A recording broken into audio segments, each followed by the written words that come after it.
Hello बच्चों, बहुत बहुत स्वागत है आपका फिजिक्स के ऑनलाइन क्लासेस में अपने यूट्यूब चैनल एपीएस साइंस का ठुमर। तो बच्चों, चैप्टर 6 के हमने लास्ट वीडियो में ऑब्जेक्टिव क्वेश्चन किए थे, तो आज हम उसके बुक के कुछ न्यूमेरिकल्स करेंगे, वो भी आपको ध्यान से देखने। Okay, question number first. ठीक है, chapter 6 RBSC, question number first. मैं इसको करना चुका हूं, लेकिन फिर भी देख लो। एक सर्किट आपको इसमें दे रखा है,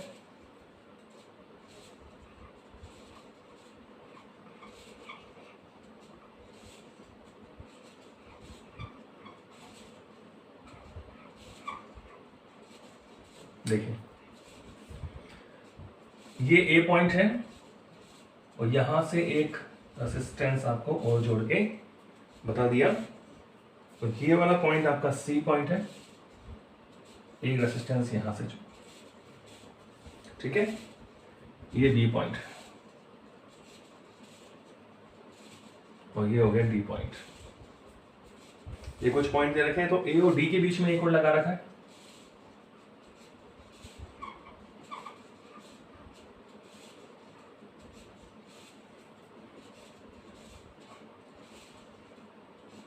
ठीक है, और सी और बी के बीच में लगा रखा है।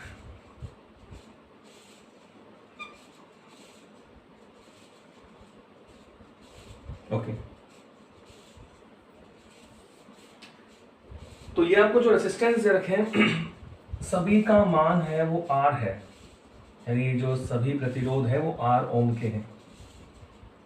ओके, क्वेश्चन क्या कह रहा है? क्वेश्चन आपसे कह रहा है स्मॉल ए व बी पॉइंट, ए व बी पॉइंट के मध्य क्या निकालिए? प्रतिरोध निकालिए, तुल्य प्रतिरोध ज्ञात कीजिए।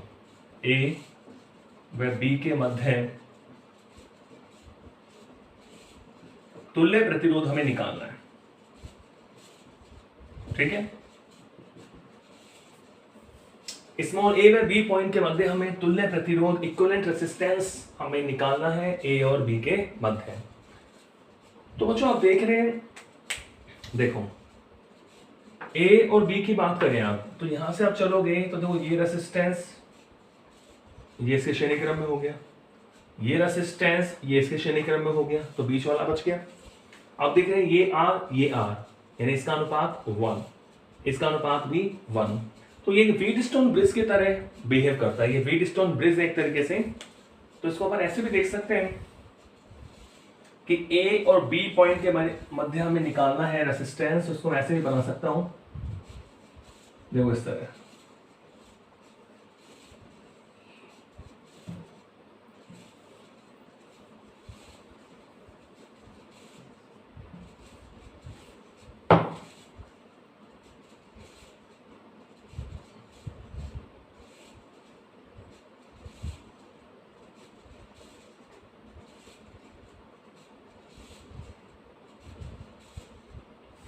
देखो आप देख रहे हैं, देखो 1 2 3 4 5, तो यहां लगा देते हैं।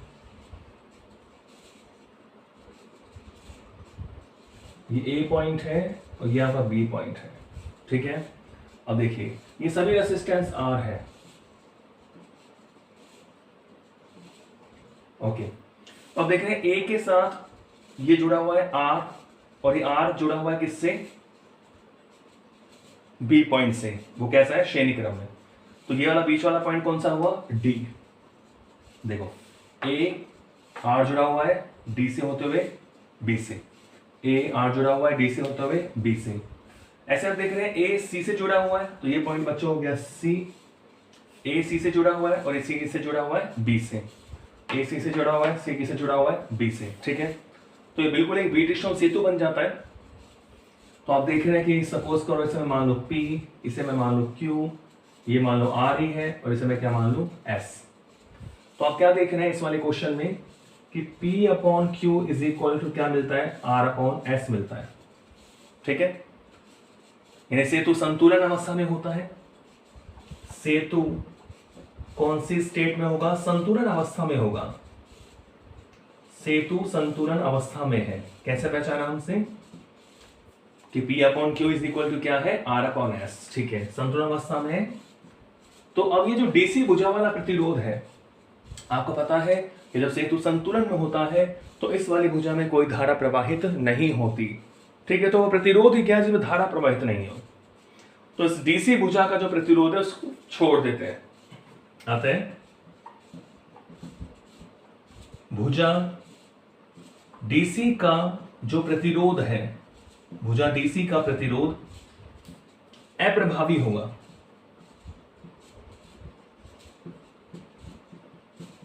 ठीक है बच्चों, तो डीसी भुजा का जो प्रतिरोध है, क्योंकि वहां कोई धारा नहीं होती, व्हीटस्टोन सेतु की संतुलन अवस्था की हम बात कर रहे हैं, तो डीसी भुजा का जो प्रतिरोध वो इफेक्टिव नहीं होगा, तो उसको छोड़ देंगे।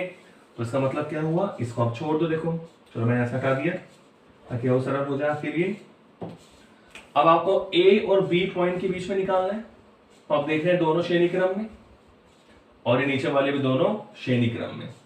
ये भी हो गए सीरीज वाइज और ये भी कैसे हो गए, सीरीज वाइज। और आपस में कैसे हो गए, पैरेलल। बिल्कुल, तो देखो इसको मैं ऐसे बना सकता हूं कि ये आर और आर कितना हो गया, 2r, और नीचे वाला भी आर और आर कितना हो जाएगा, 2r। तो ये भी 2r और ये भी 2r। कौन से पॉइंट है, ए और बी। ठीक है, तो ये ऊपर वाला श्रेणी क्रम में r प्लस आर 2r, ये भी श्रेणी क्रम में r प्लस आर 2r। अब ए और बी के बीच में ये कैसे आ गए आपस में, ये आ गए पैरेलल वाइज। ये कैसे आ गए बच्चों, पैरेलल वाइज, समांतर क्रम में आ गए। तो समांतर क्रम के लिए हमारे पास जो R इक्विवेलेंट का फॉर्मूला होगा क्या होता है कि गुणा कर दो, जोड़ के भाग दे दो। R1 R2 upon R1 plus R2, R1 R2 upon R1 plus R2 यानी 4R। तो R इक्विवेलेंट देखो 2 R इंटू 2R कितना, 4R स्क्वायर अपॉन 4R। तो अब देखिए कितना बच जाएगा, R। तो वैल्यू हमारी कितनी आ जाएगी, R ओम। ठीक है, तो पहला वाला क्वेश्चन का जो आंसर है वो क्या रहेगा, R ओम।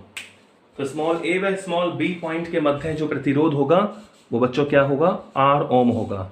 क्लियर है ना, ओके नेक्स्ट।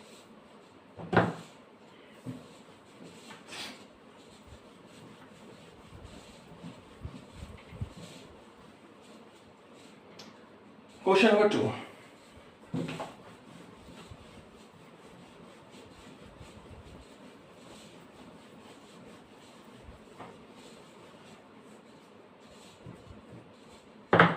क्वेश्चन 2 क्या कह रहा है,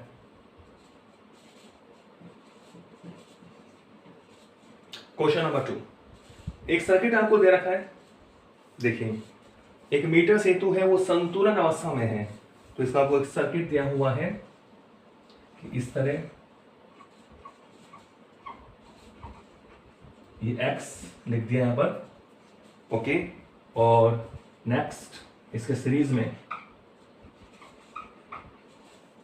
3 ओम लिख दिया, ये 3 ओम का रेजिस्टेंस है। और आपको एक मीटर सेतु के साथ इनको जोड़ा हुआ है, ए पॉइंट और बी पॉइंट। ठीक है बच्चों, ओके। और यहां एक गैल्वेनोमीटर आपको दिया हुआ है, और ये जो गैल्वेनोमीटर है वो 40 सेंटीमीटर, यानी ये जो डिस्टेंस है वो 40 सेंटीमीटर है, इस पर ये संतुलित होता है। Okay 40 centimetre. तो आपको बच्चा पता है एक यहाँ बैटरी लगा रखी है,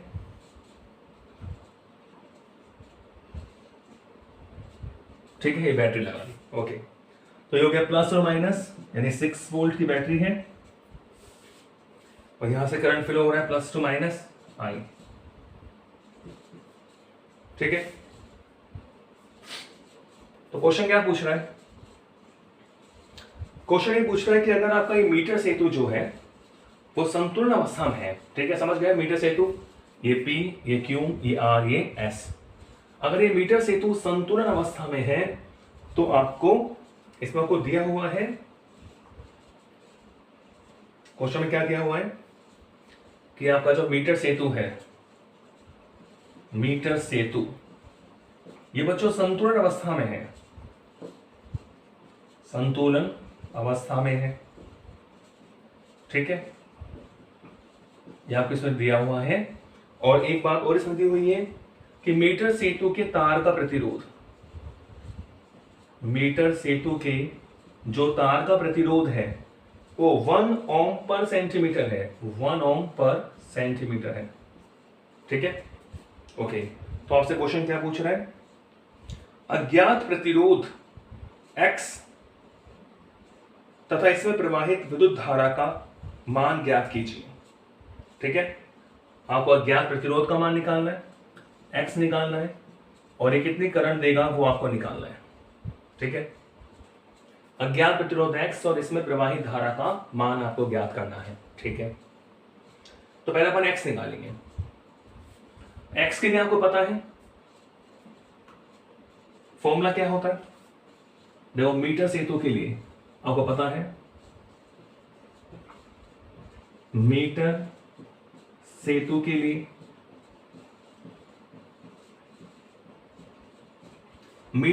लिए जो फॉर्मूला हमने पढ़ा है कि S इज इक्वल टू अज्ञात प्रतिरोध का फॉर्मूला क्या होता है 100 minus L upon L into R, ठीक है बच्चों।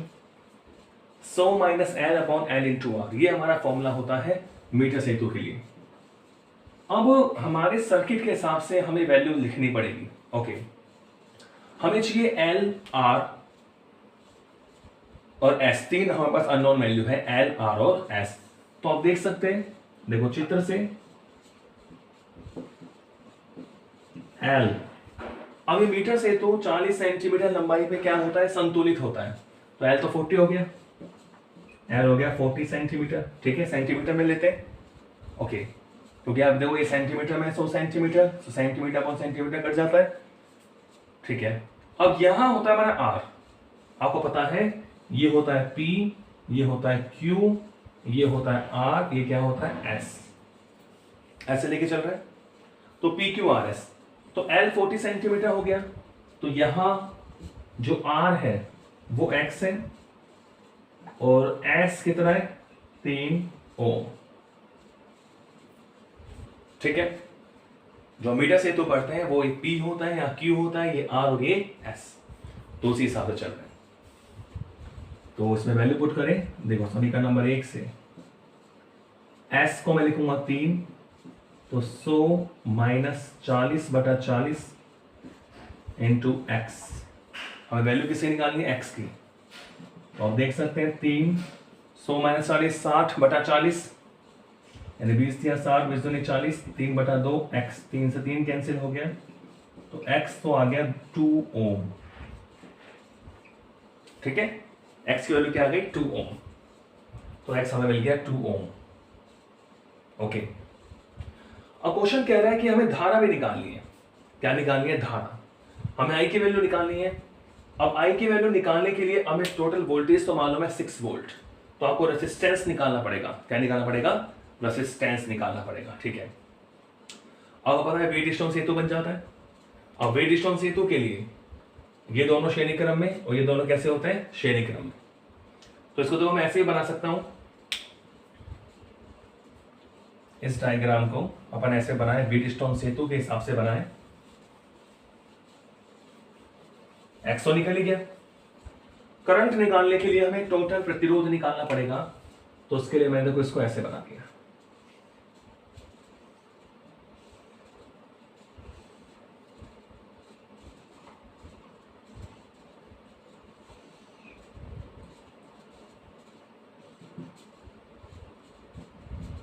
तो ये वोल्टेज जो सेल है इसकी वैल्यू है 6 वोल्ट, ठीक है। और यह हमारा गैल्वानोमीटर है, इस तरह दूसरी कुंजी में इसमें लगा रखी है, ओके। तो यह आपको पता है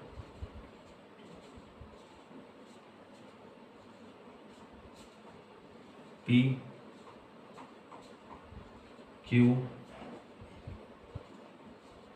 R X, ठीक है। तो यहां P जो था ये P है, ये Q होता है, ये R होता है, ये S होता है, ठीक है। R आपको पता है X यानी 2 ओम है, R कितना बच्चों 2 ओम जब निकाला है, और S हमें दे रखा है 3 ओम, ओके। P क्या था, जो आपको तार दिया हुआ था उसमें 40 सेंटीमीटर पर हमें संतुलन लंबाई प्राप्त हुई थी, तो बचा कितना 60 सेंटीमीटर, ठीक है। ये बचा आपके पास 60 सेंटीमीटर। तो जो आप सर्किट देखोगे जो दिया हुआ है वो 40 सेंटीमीटर वाली जो तार का प्रतिरोध है वो P होगा, 60 सेंटीमीटर का Q होगा। तो यहां आपको दिया हुआ है कि 1 ओम पर सेंटीमीटर है, तार का प्रतिरोध कितना है 1 ओम पर सेंटीमीटर। तो 1 सेंटीमीटर का 1 ओम है, तो 40 सेंटीमीटर का तो P हो जाएगा 40 ओम और Q हो जाएगा 60 ओम। ठीक है, क्योंकि 40 सेंटीमीटर संतुलन लंबाई है, तो ये P की वैल्यू होती है। इस लंबाई का जो प्रतिरोध होता है वो क्या होता है P। तो P Q 40 ओम 60 ओम चेक कर सकते हैं संतुलन अवस्था को। तो 40/60 बराबर 2/3 ही आएगा, ये संतुलन अवस्था में है। तो अब हम इसका क्या निकाल सकते हैं, जो इसका तुल्य प्रतिरोध है उसको निकालना पड़ेगा करंट निकालने के लिए। ठीक है, तो बिल्कुल आपको देखो दिखाई दे रहा है ये दोनों श्रेणी क्रम में, यानी इसको मैं ऐसे लिख सकता हूं, देखो इस तरह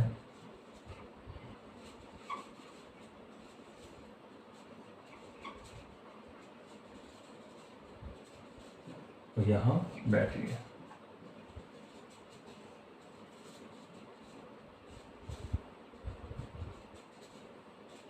देखिए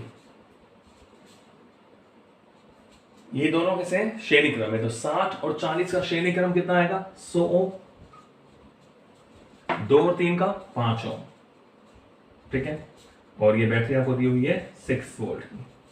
अब ये आपस में कैसे हो गए समांतर क्रम में, तो जो इनका तुल्य प्रतिरोध होगा R इक्विवेलेंट कैसे करते हैं 100 गुणा 5/100 + 5, यानी हो गया 500/105, ये हो गया तुल्य प्रतिरोध।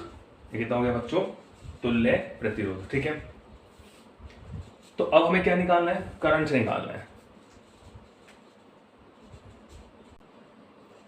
ठीक है, तो देखो जो यहां से टोटल करंट हमें मिल जाता है, आता है कुल धारा,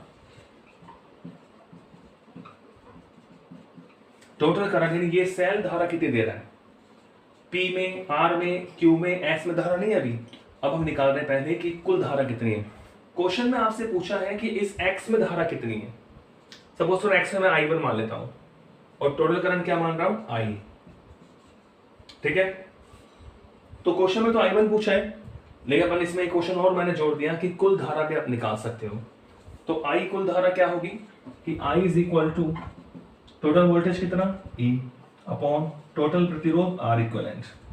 तो यहां से तो आपका आ गया टोटल करंट यानी 6/R इक्विवेलेंट कितना है 500 × 105 एम्पियर।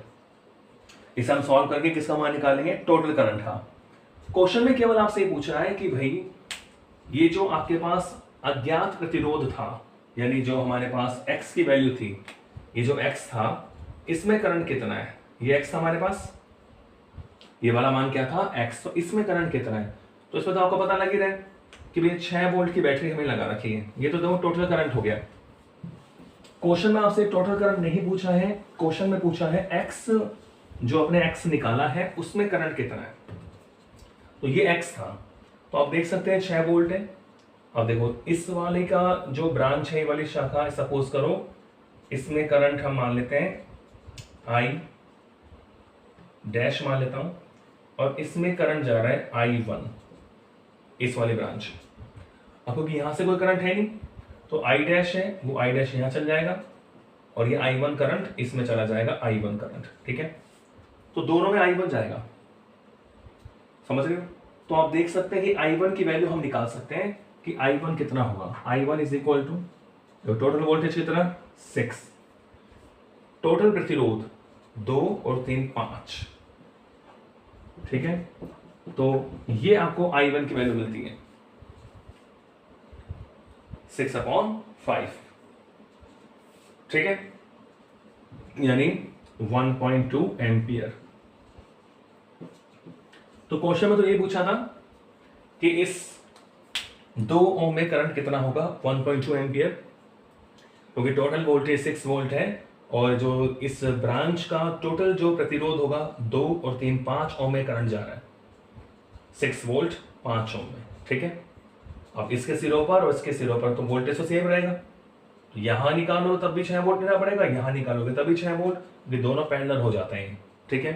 तो ये हो गया 6 वोल्ट वोल्टेज और टोटल प्रतिरोध 5 ओम, तो 1.2 एम्पियर। तो क्वेश्चन आपसे ये पूछा है, तो हमने टोटल करंट भी निकाल लिया, तो भाई इसका करंट कितना दे रहा है, आई दे रहा है, यह भी निकाल लिया हमने, और I1 भी निकाल लिया, ठीक है।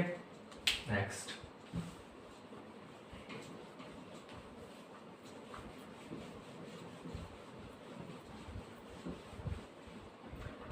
Question number 3।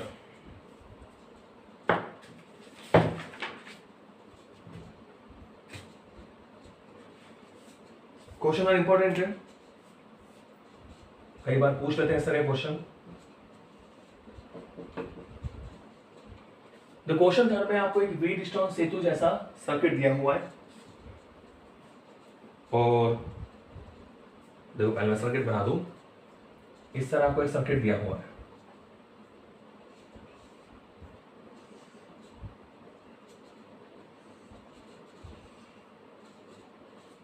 ठीक है। तो यहां एक बैटरी लगा रखी है, एक कुंजी के साथ,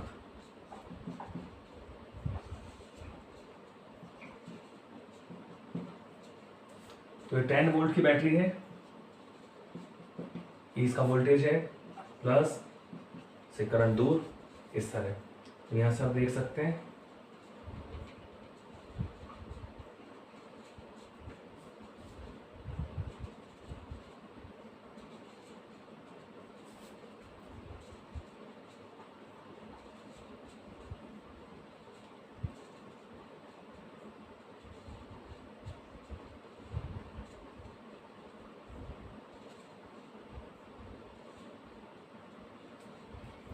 ठीक है। और यहां आपको एक गैल्वेनोमीटर दिया हुआ है जिसमें कुछ विक्षेप आ रहा है,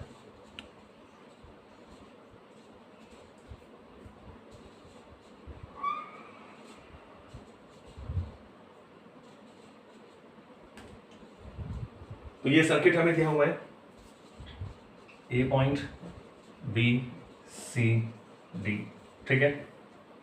तो अब क्वेश्चन में क्या कह रहा है आपसे कि ये जो करंट है, टोटल करंट है आई, ठीक है, और ये बच्चों है 60 ओम का रेसिस्टेंस, और ये है 100 ओम का, ये दिया हुआ क्वेश्चन में 100 ओम का रेसिस्टेंस, ये 10 ओम का है, और ये है 5 ओम का, ठीक है। ओके, तो आई करंट इस सेल से गया, आई करंट, तो आप देख रहे हैं कि यहां जाएगा I1 करंट और यहां गया I2 करंट, ठीक है, I1 I2। अब I1 में से, क्योंकि इसमें विक्षेप आ रहा है, तो इसमें करंट गया मान लो कितना, IG, I1 में से इसमें IG गया, तो अब इसमें कितना जाएगा, इसमें जाएगा I1 माइनस IG। क्वेश्चन में से डायरेक्शन गलत है, वो आप सही कर लेंगे। I1 में से IG इसमें जाएगा, तो उसमें कितना जाएगा, I1 माइनस IG, ठीक है। अभी I2 आ रहा है, यहाँ से ऊपर से IG आ रहा है, I2 यहाँ से आ रहा है, IG यहाँ से आ रहा है, तो D बिंदु पर, संधि बिंदु पर कितना आया total current, I2 plus IG, तो इसमें कितना जाएगा, इसमें जाएगा I2 प्लस IG, ऊपर से I1 माइनस IG आ रहा है, यहां से I2 प्लस IG आ रहा है, तो टोटल करंट कितना मिल जाता है अपन को, I1 प्लस I2, वो किसी वैल्यू होती है I की, ठीक है।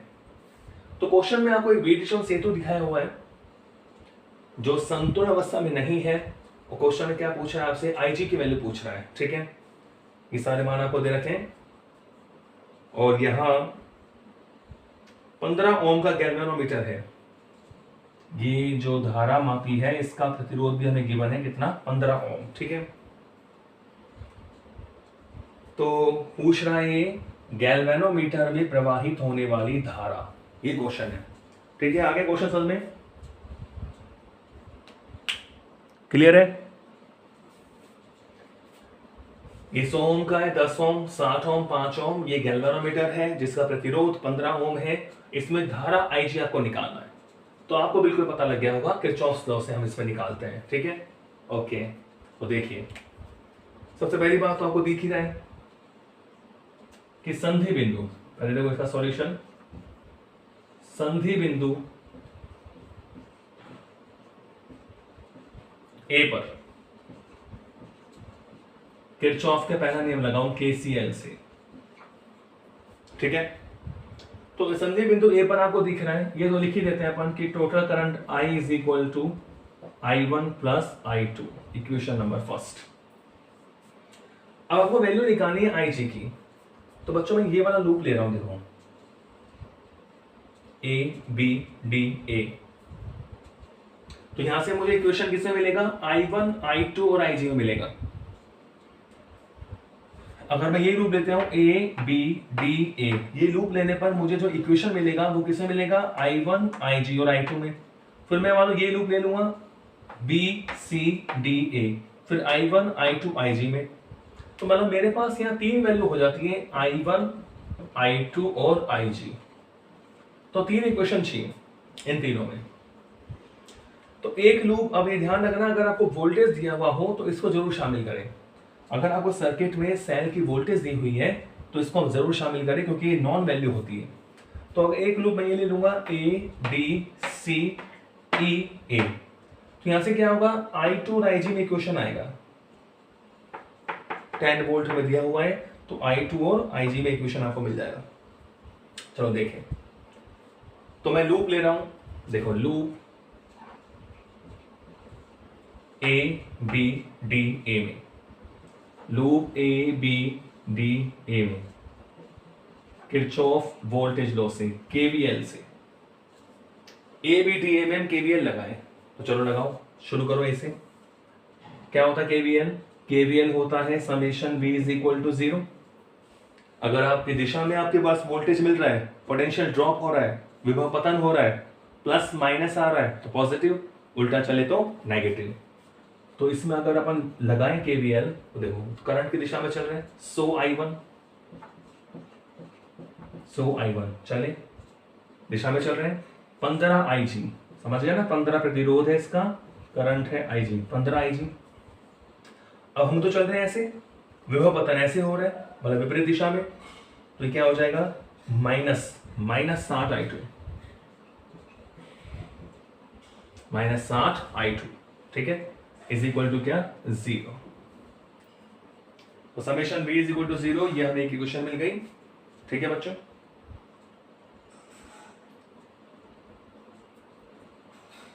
तो इसे आप थोड़ा हल कर लें, देखो इसको मैं 5 से काट लेता हूं, तो यह आ जाएगा 20 I1 3 IG और 12 I2 बराबर 0।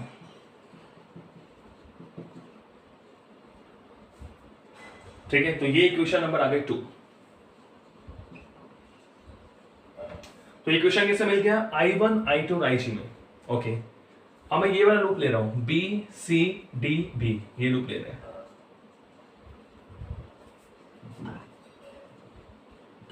Loop B C D B में दोबारा कौन सा लगा दें, KVL।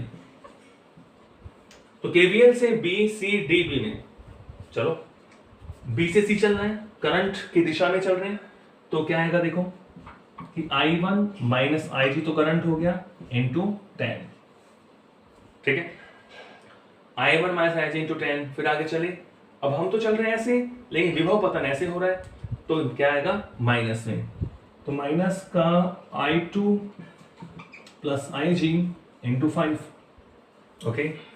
और हमें चलना है ऐसे, लेकिन विभव पतन ऐसे हो रहा है, मतलब इसमें जो धारा है वो हमारी धारा की दिशा में विपरीत है, तो माइनस में 15 IG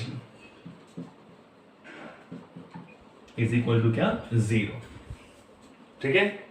I1 minus IG into 10, विभवांतर ले रहे हैं, BC भुजा में धारा है I1 माइनस IG, और BC भुजा का प्रतिरोध है 10 ओम।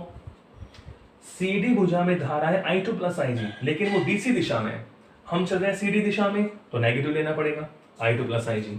और D से B चल रहे हैं, लेकिन यहाँ करंट B से D है, तो दोनों नेगेटिव, ठीक है।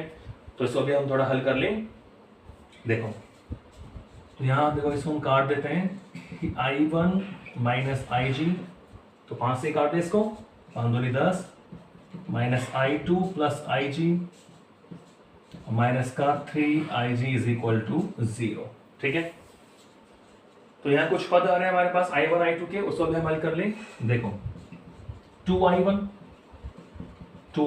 ठीक है, यहाँ से आ रहा है माइनस का 2IG, चलो मैं लिख देता हूँ, माइनस का 2IG माइनस का I2 गुणा कर दिया माइनस का IG माइनस का 3IG इज इक्वल टू 0। ठीक है, ब्रैकेट सॉल्व कर दिया हमने। ओके, तो इसको देखो IG के 1 2 3 टर्म आ रही है, तो इसको हम लिखें कि 2I1 माइनस का I2 2I1 माइनस का I2 2I1 माइनस का I2 minus 2IG minus IG minus 3IG minus 3IG minus 3IG minus 6IG, ये हो गया माइनस का 6IG इज इक्वल टू 0। ठीक है, और इक्वेशन नंबर कौन सी हो गई? थर्ड। तो देख रहे हैं आप equation number 2 equation number third I1 I2 IG में आ गया। किस में आ गया बच्चों? I1 I2 और IG में। ठीक है, अब अपन क्या करते हैं, एक लूप ये वाला लेते हैं ADCEA में, क्योंकि इससे ये वैल्यू हमें मिल जाती है बराबर 10। यहां आपको एक नॉन वैल्यू मिलती है, तो ध्यान रखो व्हीटस्टोन सेतु वाले क्वेश्चन जब आप सॉल्व करते हो तो वो लूप जरूर लें जहां वोल्टेज दी हुई है आपको। ठीक है, तो एक लूप में ले रहा हूं ADCEA में।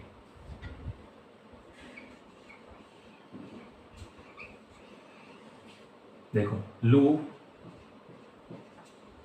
ADCEA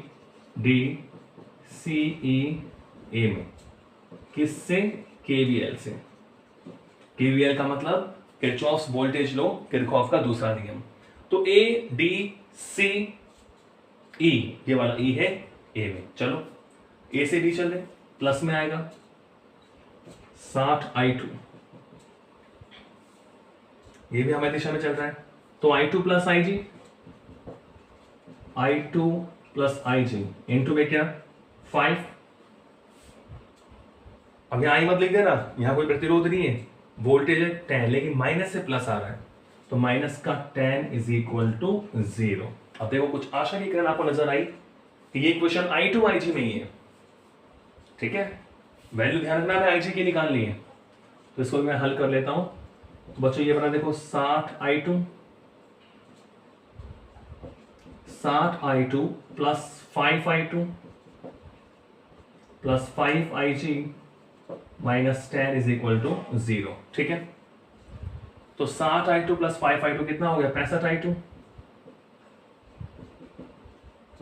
plus 5IG is equal to 10। ठीक है, तो 5 से इसको भी हम काट लें, तो ये हो गया 13I2 plus IG is equal to 2। और इक्वेशन नंबर कौन सी हो गई बच्चों? 4। 13I2 plus IG is equal to 2, equation number कौन सी आ गई? 4। ठीक है, अब आप देख रहे हैं इक्वेशन नंबर 1 2 3 4 से हमें IG की वैल्यू आपको निकालनी है। किस तरह निकालोगे? देखो बताओ क्या निकालना है, IG आपको निकालना है। क्लियर है? सोचिए।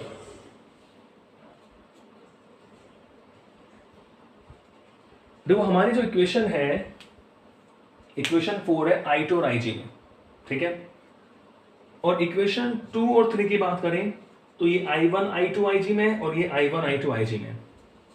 तो हमारे पास एक तरीका ये है कि अब I1 को कैंसिल कर दें। किसको कैंसिल कर दें? I1 को हम कैंसिल कर दें, तो इन 2 और 3 को हम I2 IG में बदल लें। इक्वेशन नंबर 2 जो है वो I1 IG I2 में, इक्वेशन 3 भी I1 I2 IG में, इक्वेशन 4 किस में? I2 IG में। तो क्या करते हैं हम इक्वेशन 2 और 3 से I1 को कैंसिल कर देते हैं। I1 कैंसिल करें, ठीक है, उस कैंसिल करने के बाद ये इक्वेशन I2 IG में चेंज हो जाएगी, फिर हम इस इक्वेशन से IG की वैल्यू निकाल सकते हैं। ठीक है, और सोचो आपके दिमाग में कुछ आ रहा हो तो।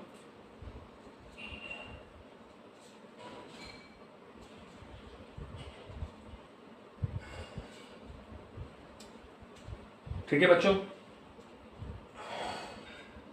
तो इक्वेशन नंबर 2 3 और 4 से वैल्यू हमें निकालनी है किसकी? IG की। देखिए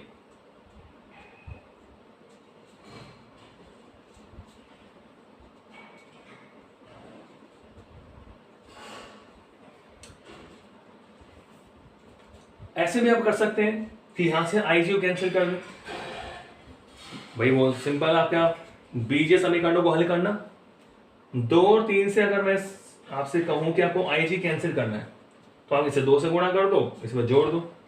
तो अगर आप आई जी यहां से हटाएंगे तो आई वन आई टू में आ जाएगा, आई वन आई टू में आएगा, उनमें से आप एक की वैल्यू यहां रख के मान इजीली निकाल सकते हैं। तो जैसा आपका मन करें, तो बताओ किससे करें। तो मैं ऐसा करता हूं, इक्वेशन नंबर 3 को मैं 10 से गुणा करता हूं। किससे गुणा करता हूं? 10 से, क्योंकि मैं आई टू आई जी में लाना चाह रहा हूं। ठीक है, देखिए मैं क्या कर रहा हूं, आते हैं, मैं इक्वेशन नंबर 3 को 10 से गुणा कर रहा हूं। इसको मैं किससे गुणा कर रहा हूं? 10 से, और इक्वेशन नंबर 2 में जोड़ रहा हूं, प्लस इक्वेशन नंबर 2। समझ गए? ये मैं कर रहा हूं, मैं सिंबल लेके चल रहा हूं। मुझे आई टू आई जी में वैल्यू चाहिए, तो मैं आई वन को हटाना चाह रहा हूं। तो देखो इक्वेशन 3 में 2i1 है या 20i1 है, तो माइनस करना पड़ेगा। तो 10 से गुणा करूंगा, 10 दूनी 20i1, तो इसको माइनस करिए, क्योंकि दोनों प्लस में है ना, तो हमें क्या करना पड़ेगा? घटाना पड़ेगा। ठीक है, तो इक्वेशन 2 को पहले आप 10 से गुणा कर दो। देखो 10 दूनी 20i1, 10i2 माइनस का 60ig। ठीक है, माइनस इक्वेशन 2 रख दो एज इट इज, माइनस का 20i1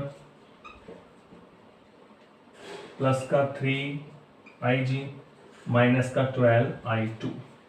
ये इक्वेशन बनती है।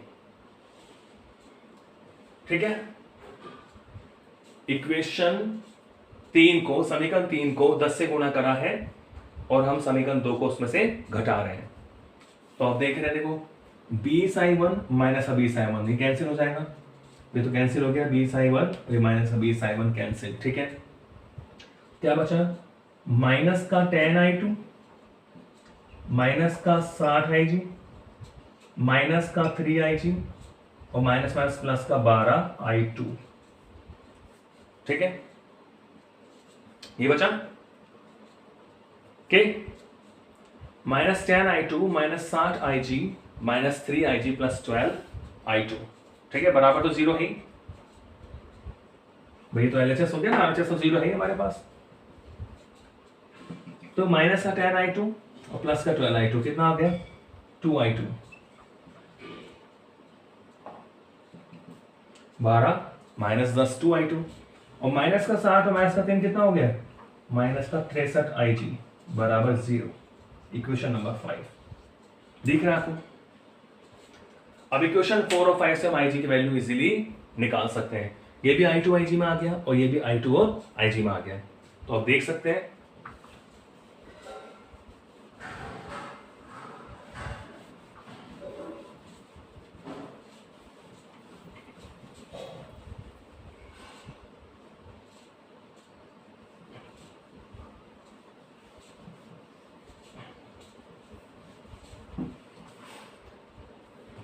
इक्वेशन नंबर 4, इक्वेशन नंबर 5 से हम किसकी वैल्यू निकाल सकते हैं? IG की वैल्यू निकाल सकते हैं।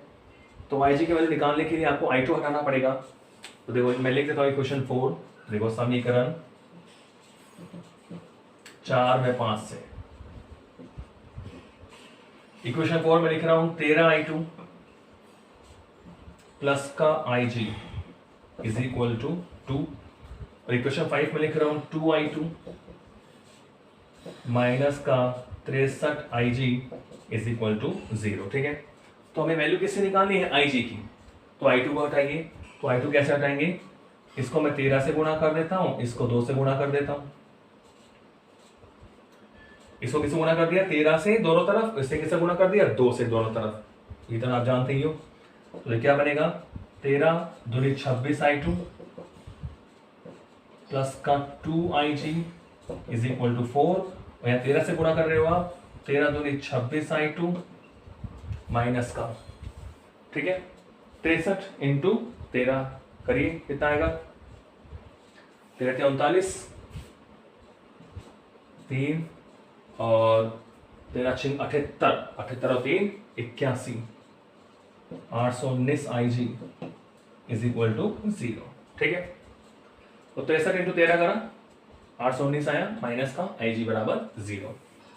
तो अब आप क्या करिए, इसको लेस कर दीजिए, घटा दीजिए, माइनस प्लस, ये कट जाएगा। ठीक है, तो 819 अब प्लस का बन चुका है, घटा देना इसको, चेंज हो जाते हैं, आपको पता है। तो 819 और तो कितना आ गया, 821। तो 821 IG इज इक्वल टू 4। तो यहां से बच्चों IG इज इक्वल टू कितना आएगा, 4/821, 4/821। ठीक है, तो इसको आप सॉल्व कर सकते हैं।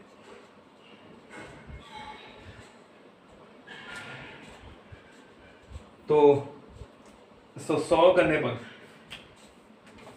4/821 को आप सॉल्व करोगे तो यहां से आपको दिख रहा है कि हमें कुछ लगाना पड़ेगा, ऐसा 0.0, काम नहीं चलेगा, फिर 0, अब भी नहीं चलेगा तो फिर 0।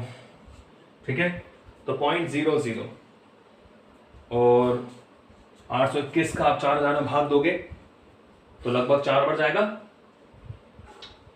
वो पॉइंटों में 832 हो गया ना, 0.00487 लगभग आपको मिलेगा। ठीक है, यानी यहां जो लगभग आपको करंट मिल रहा है IG इज इक्वल टू आपको मिल रहा है 4.87 मिली एम्पियर। थोड़ा ऐसा लिखना सही रहता है, पढ़ने में आसानी रहती है, 4.87। ठीक है, मिली एम्पियर। ठीक है बच्चों, क्वेश्चन नंबर 3 था, थोड़ी कैलकुलेशन थी इसमें, तो आप कर सकते हैं। क्वेश्चन 4,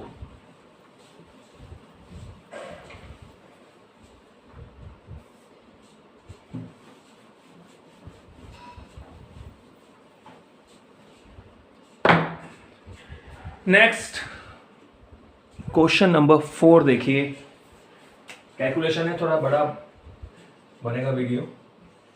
क्वेश्चन 4 देखो, क्वेश्चन 4 सिंपल है, आपसे क्या कह रहे हैं कि एक आपको सर्किट दिया हुआ है,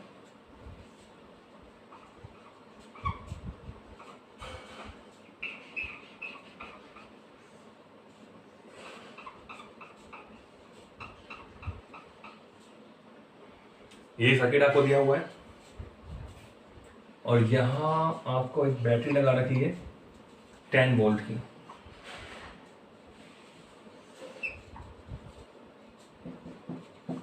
कितने वोल्ट की, 10 वोल्ट की बैटरी है। ठीक है, और ये बच्चों 20 ओम दे रखा है और ये 10 ओम है, ये भी 10 ओम है और ये आपके पास 20 ओम है। और बच्चों यहां पर एक एमीटर जुड़ा हुआ है, ठीक है, और एक रेजिस्टेंस और है R। ओके, तो क्वेश्चन क्या कह रहा है आपसे, ये करंट जा रहा है, क्वेश्चन कह रहा है कि R का मान क्या हो कि एमीटर में प्रवाहित धारा 0 हो। क्वेश्चन क्या है कि R का मान, R कौन सा, ये वाला, कि R का मान क्या लें कि इस एमीटर में कोई विक्षेप नहीं आए, एमीटर में 0 विक्षेप आए। R का मान क्या हो कि ए फॉर एमीटर, एमीटर में 0 विक्षेप आए, ये क्वेश्चन पूछना है। इस कैपिटल R की वैल्यू क्या हो कि एमीटर में कोई विक्षेप नहीं आए, यानी इस भुजा में कोई धारा प्रवाहित नहीं हो, क्योंकि एमीटर धारा का मेजरमेंट करता है। तो आप देख रहे हैं प्रेडिक्शन सेतु बन रहा है, ये हो गया P की वैल्यू, ये Q, ये R और ये बच्चों S। तो आप देख रहे हैं P/Q बराबर क्या है, R/S। बिल्कुल आपको दिखाई दे रहा है कि P/Q इज इक्वल टू क्या है बच्चों, R/S, वो भी कितना है 20/10, यानी 2:1 है। P/Q 20/10, R/S 20/10, यानी 2/1। तो देख रहे हैं सेतु संतुलन अवस्था में है, हमें चेक कर लिया कि सेतु संतुलन अवस्था में है,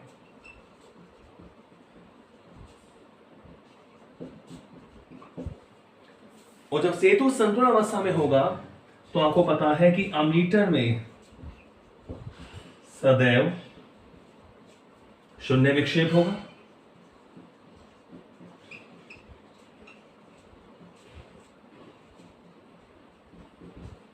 जब सेतु हमारा संतुलन अवस्था में होगा तो इस अमीटर में विक्षेप क्या रहेगा, 0। अब चाहे आर का मान कुछ भी हो, उससे कोई लेना देना नहीं, आर का कोई सा भी मान हो, अब ये सेतु संतुलन अवस्था में है तो इस अमीटर में 0 डिफ्लेक्शन आएगा, शून्य विक्षेप आएगा। शून्य विक्षेप होगा आर के किसी भी मान के लिए।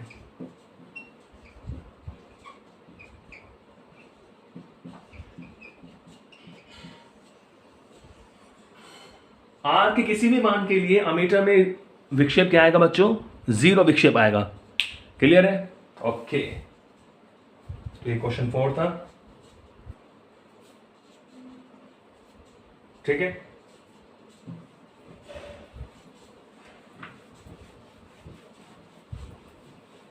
क्वेश्चन 5 को करते हैं।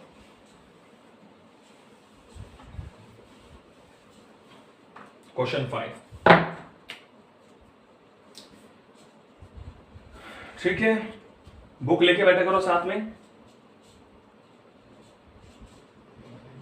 तो मैं क्वेश्चन अगर लिखूंगा तो बहुत ज्यादा टाइम लग जाता है। क्वेश्चन 5 देखिए,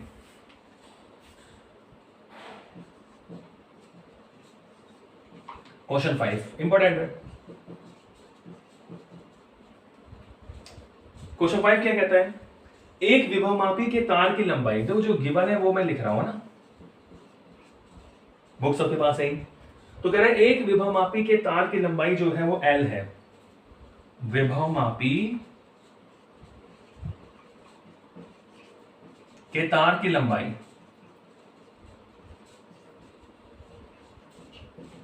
कितनी है, L।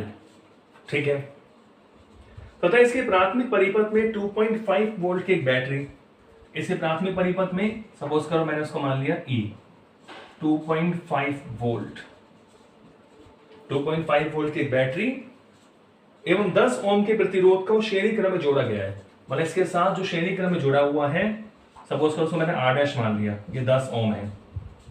ये कितना है, 10 ओम। ठीक है, मतलब बात इस तरह हो रही है कि ये विभवमापी का प्राथमिक परिपथ है, इसके साथ 10 ओम को और जोड़ दिया। अब चाहे वो धारा नियंत्रक को मान लो, इस तरह प्रतिरोध है इसके पास 10 ओम, तो ये 10 ओम है और ये 2.5 वोल्ट की बैटरी है, ए और बी। ठीक है, प्रयोग में 1 वोल्ट बल के लिए, 1 वोल्ट विद्युत वाहक बल के लिए, ओके, विद्युत वाहक बल आपको दे रखा है 1 वोल्ट, उसके लिए संतुलन लंबाई L/2 प्राप्त होती है। यानी कोई वोल्टेज यहाँ कोई सेल लगा दिया, सपोज करो यहाँ कोई सेल लगा दिया। ठीक है, ये संतुलन लंबाई हो गई आपको इस तरह, ये 1 वोल्ट है। ये कितना है, 1 वोल्ट।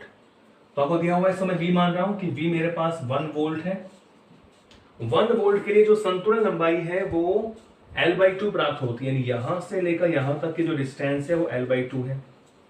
सपोज करो मैंने इसको मान लिया L = L/2।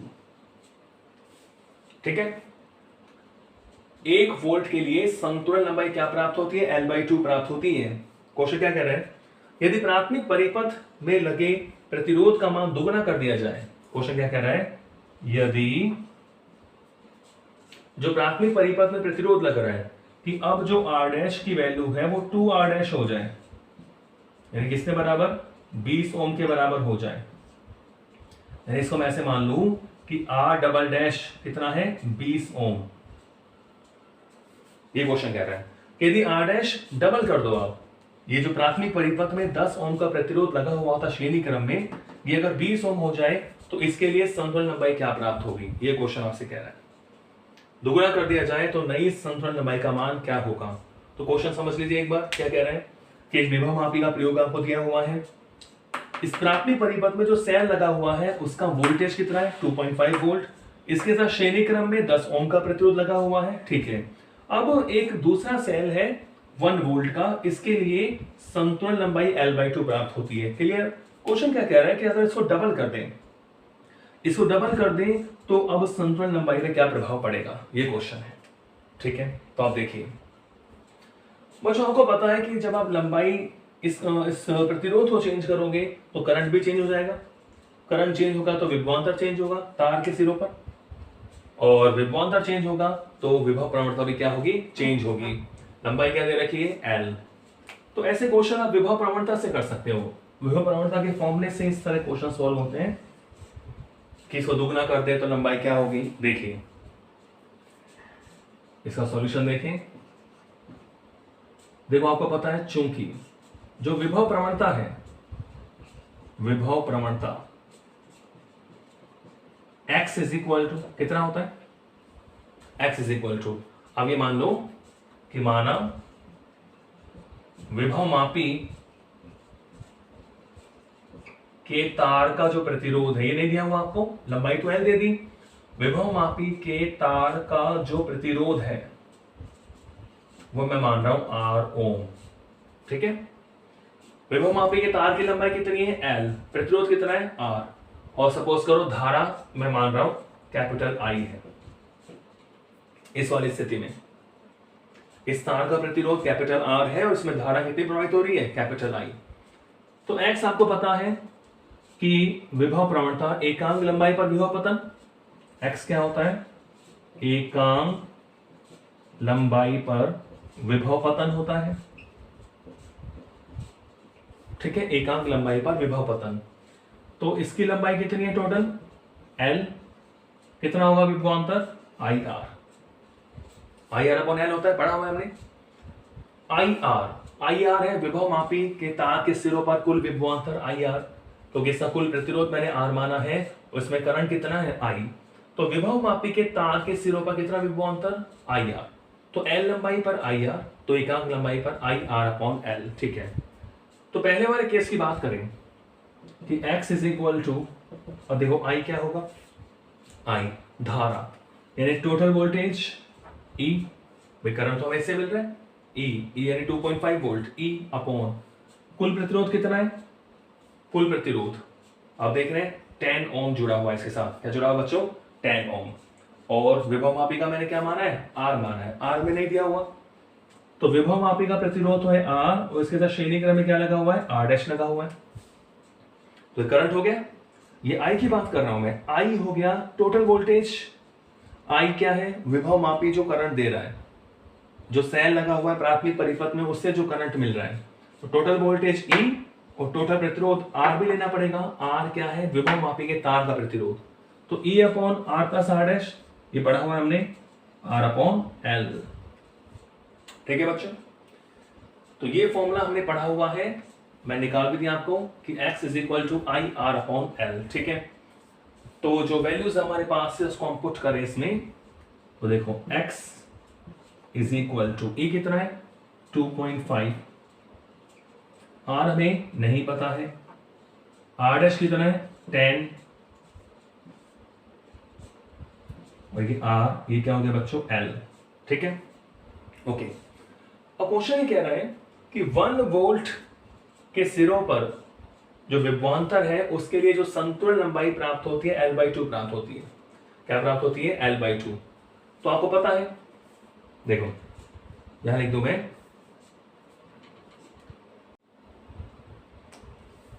वन वोल्ट के सिरों पर जो संतुलन लंबाई हमें कितनी प्राप्त होती है, L/2 प्राप्त होती है। तो यहां से निकाल सकते हैं विभव प्रवणता की वैल्यू, x क्या हो जाएगा, V upon L, V upon small l, ये 2.5 upon R plus 10 is equal to R upon L, समझ गए ना। भाई आपको पता है कि V इज इक्वल टू क्या होगा, XL, V की वैल्यू कितनी है 1 वोल्ट, यहां से x इज इक्वल टू क्या आ जाएगा, V अपॉन L, L कितना दिया हुआ है L/2, L कितना दिया हुआ है L/2, तो इसे सॉल्व करें, देखो V is equal to L/2 ऊपर चला गया, ये 2.5 upon R plus 10 into R upon L, तो बच्चों L से L कट गया, V कितना है 1 वोल्ट, तो ये 1 हो गया, तो 2 इंटू 1 1 हो गया, तो इसे सॉल्व कर ले आप,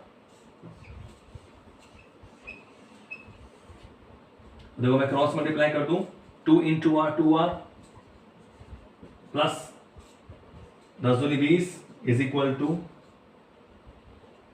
2.5 इंटू R, तो बच्चों ये आ गया 20 इज इक्वल टू 0.5 आर, ठीक है, और इससे पॉइंट हटा के 0 लगा दें तो आर इज इक्वल टू कितना आ गया 40 ओम। तो देखो ऐसे कैलकुलेशन करके मैंने विभव मापी के तार का प्रतिरोध निकाल लिया कि आर कितना है 40 ओम। ओके, अब नेक्स्ट केस में क्या कर रहा है, अगले केस में क्या कर रहा है कि भाई अब जो प्रतिरोध लगाया था आर डैश वो आर डबल डैश हो चुका है, ठीक है। तो देखो नई स्थिति में, अब नई स्थिति में अब बात करेंगे, हमें मान किसका निकालना है कि भाई नई संतुलन लंबाई क्या होगी वो हमें निकालना है, ठीक है।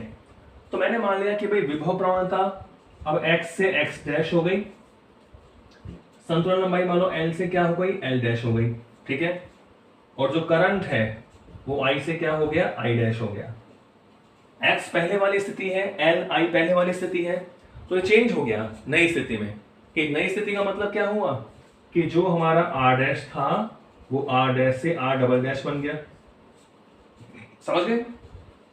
पहले R डैश लगा हुआ था 10 ओम, अब क्या कर दिया 20 ओम कर दिया, तो सब चीजें बदल जाएंगी। अब इसके हिसाब से हम फॉर्मूला लिखें, ठीक है, इसके हिसाब से फॉर्मूला लिखेंगे तो x dash is equal to, देखो इसी की तरह I डैश, अब विभव मापी के तार का प्रतिरोध तो वही है R अपॉन लंबाई कितनी है बच्चों L, ठीक है। तो यहां हम देखेंगे I डैश को क्या लिख सकते हैं E, क्योंकि वोल्टेज तो यही रहेगा इसका E अपॉन R, अब R डैश की जगह R डबल डैश, R तो है हमारे पास, R डैश की जगह आप क्या ले लिया R डबल डैश, देखो लिख दिया मैंने किस तरह चेंज करना है, कैपिटल R ही रहेगा, विभव मापी के तार का प्रतिरोध है और ये टोटल लंबाई क्या है L, क्लियर बच्चों, टोटल लंबाई हमें क्या दे दी कैपिटल L, ओके। और ये जो x डैश होगा इसको क्या लिखेंगे, जैसे अब क्योंकि ये तो V1 वोल्ट ही है, लंबाई चेंज हो जाएगी तो इसको मैं क्या लिखूंगा कि V अपॉन L डैश, तो L डैश हमें निकालना है, हमें वैल्यू किसकी निकालनी है L डैश की, ठीक है। तो let's put the value of all variable, x dash को मैं लिख रहा हूं V अपॉन L डैश, पहले क्या था V अपॉन L, लेकिन L अब क्या हो गया L डैश हो गया।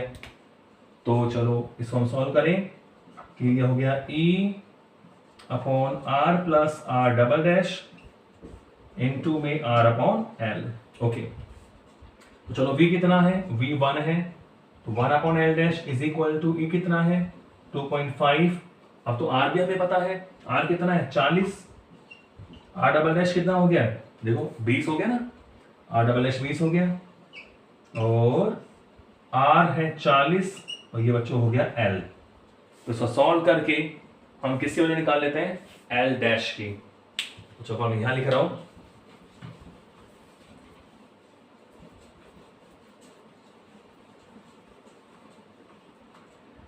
देखिए तो इसे हम सॉल्व करें तो कितना आएगा ये, देखिए तो ये हो गया बच्चों 1 upon L dash is equal to 2.5 into 40 है ना, तो 25 चौका 100 हो जाएगा, 2.5 इंटू 40 करेंगे तो 100 आ जाएगा अपॉन 40 और 20 कितना 60, और ये हो जाएगा आपका 1 अपॉन L, क्लियर है। तो हमें तो L डैश निकालना है, तो L डैश क्या हो जाएगा उल्टा कर दें 60 L बटा 100, ठीक है। तो यहां से आप देख रहे हैं 20 या 60 और 20 पंजे 100, तो जो नई संतुलन लंबाई होगी वो हो जाएगी 3 अपॉन 5 इंटू L, यानी 5 × 30 यानी 0.6 इंटू L, ये होगी नई संतुलन लंबाई, ठीक है। तो इसे दोबारा हम समझ लीजिए आप, x होता है I R upon L, I धारा है जो सेल से मिलती है प्राथमिक परिपथ में, R हो गया विभव मापी के तार का प्रतिरोध, L विभव मापी के तार की टोटल लंबाई, वो चेंज नहीं होगी, R चेंज नहीं होगा, ठीक है। I हो गया total voltage R plus R dash, आप हो गया R डैश क्या है, R डैश है जो विभव मापी में सेल लगा हुआ है प्राथमिक परिपथ में, उसके साथ जो श्रेणी क्रम में लगा हुआ है, तो ये फॉर्मूला हमने पढ़ा हुआ है। इस सारी वैल्यू हमने रखी x V अपॉन L, क्योंकि V बराबर XL होता है, वैल्यूज रखी इस हमने, तो यहां से हमने R मिल गया था 40 ओम। फिर हमने देखा कि अगर चेंज कर रहे हैं आर डैश को, आर डबल डैश कर दिया, दुगना डबल हमने कर दिया, तो ये सब वैल्यू चेंज हो जाएंगी। तो x को x डैश मान लिया, l को l डैश मान लिया, i को i डैश मान लिया, उसी हिसाब से हमने वैल्यूज रखी, तो सॉल्व करने पर हमें क्या मिल गया, l डैश 0.6 l। तो बच्चों 5 क्वेश्चन हमने कर लिए, तो वीडियो थोड़ा बड़ा बन गया है, और नेक्स्ट जो बच्चे क्वेश्चन है वो अगले वीडियो में करेंगे। तब तक के लिए आप पढ़ते रहिए। Thank you.